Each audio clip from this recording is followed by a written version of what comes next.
بسم اللہ الرحمن الرحیم لا الہ الا انت سبحانک انی کنت من الظالمین صدق اللہ العظیم۔ تمام تر تعریفیں، تمام تر حمد اس خالق کائنات کے لیے جو تمام جہانوں کو پالنے والا ہے، تمام نیک بندوں کا ولی ہے۔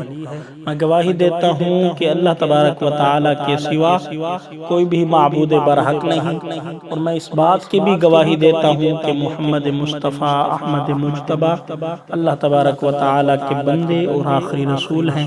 اللہ تعالیٰ آپ پر، آپ کی آل پر، آپ کے تمام صحابہ کرام پر خصوصی رحمتیں، سلامتی اور برکتوں کا نزول فرمائے، آمین بجاہ النبی الامین صلی اللہ تعالی علیہ وآلہ وسلم۔ معزز ناظرین، السلام علیکم ورحمۃ اللہ وبرکاتہ۔ امید کرتا ہوں کہ تمام معزز ناظرین خیر و عافیت کے ساتھ ہوں گے۔ آج اللہ تبارک و تعالیٰ کی لاریب کتاب قرآن مجید فرقان حمید کی ایک آیت پڑھنے کا شرف حاصل ہوا، جسے علماء کرام اور مفسرین کرام نے آیت کریمہ کا نام دیا، یعنی اچھی آیت۔ یہ وہ آیت ہے کہ جب حضرت یونس علی نبینا علیہ السلام مچھلی کے پیٹ میں، آپ کو مچھلی کے پیٹ میں معراج کرائی گئی، تو اس وقت آپ کی طرف وحی نازل ہوئی، اے یونس علیہ السلام آپ یہ وظیفہ کریں، آپ مچھلی کے پیٹ سے باہر آ جائیں گے۔ سورہ صافات میں ہے کہ اگر وہ اس آیت کریمہ کو نہ پڑھتے تو جب قیامت کے دن مردوں کو قبروں سے اٹھایا جاتا تو تب آپ اٹھتے۔ یہ آیت کریمہ ہر مقصد کے لیے، ہر حصول کے لیے بہتر اور آزمودہ وظیفہ ہے۔ اس عمل کو کرنا کس طرح ہے، اس کا مکمل طریقہ آج ہم جانیں گے۔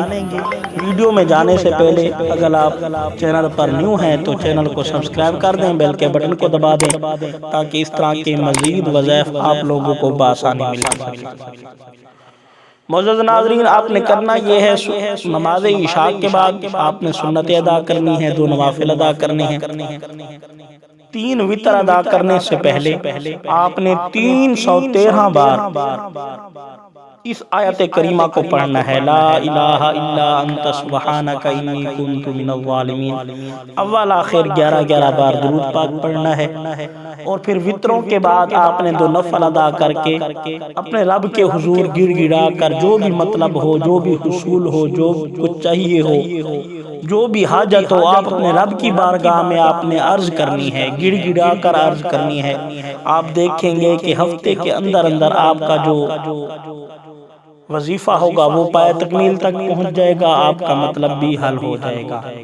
اگلے وظیفے تک کے لیے اپنے میزبان محمد الیاس کو اجازت دیجیے۔ السلام علیکم ورحمۃ اللہ وبرکاتہ۔